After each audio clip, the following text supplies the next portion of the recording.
All right. And then the last example was spatial. And spatial is kind of interesting because now you can combine location information within your relational queries.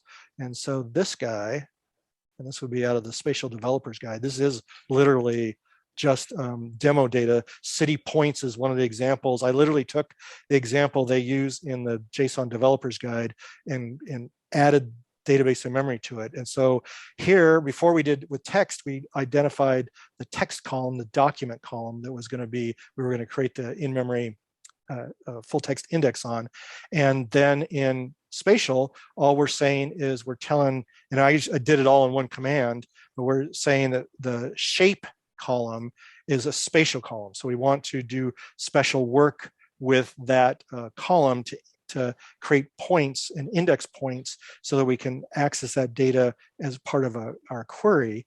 And what's interesting here then I populated it again, the key of all this is since we're using in-memory expressions is once you define this, you do need to repopulate the object because you want to get those virtual columns that have been created into the column store. But here the interesting part is we created a whole bunch of virtual columns. And what this is, if you kind of look at this, what we're doing is we're taking the X, Y, and Z coordinates and creating min-maxes for them. So we know as we run our query, which I'll show you in a second, that we're locating the point within the data, if you will, to come up with where do we meet. And so to explain that a little bit better, what we have is a query where I have an SDO filter. So there's some restrictions on, again, being able to use spatial with database and memory. One is that it requires a SDO filter function. And within that, though, I'm asking the database, tell me all of the cities within this geometry.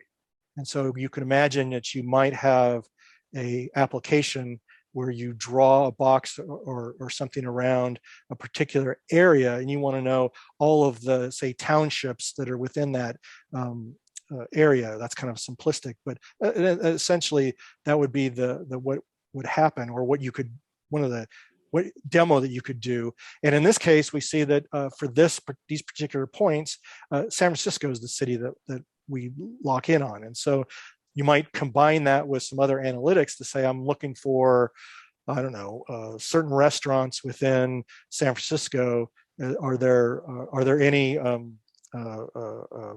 Togos or fancy restaurants, maybe Ruth's Chris or something within San Francisco as part of an overall application? You can do all this. The point is you can do all of this within Oracle database as opposed to having to launch out somewhere else to go find the spatial information and bring it back.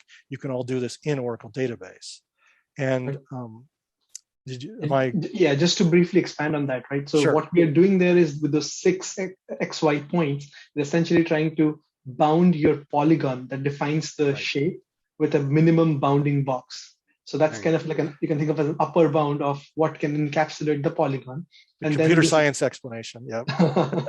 And that search is essentially a point in polygon search. Right. And Andy also brought up a good example regarding restaurants, because I always like to think of all of these features can be used in a converged manner, meaning if you want the answer to the query that, hey, which restaurant has a 4-star or higher rating, serves burgers, and I can find that from the menu, and is within, let's say, 5 kilometers of me, 5 miles from me. It's essentially combining a relational predicate, a text predicate, and a spatial predicate. And you can throw in some JSON in there from like some tweets or something like that.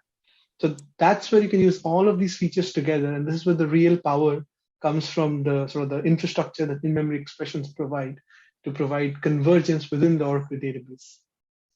Well said. Well said. And then we have our filter predicate, and we access the table in memory. We have our session statistics, where we actually, in this case, I don't have very many rows, but we used our in-memory expressions underneath the covers.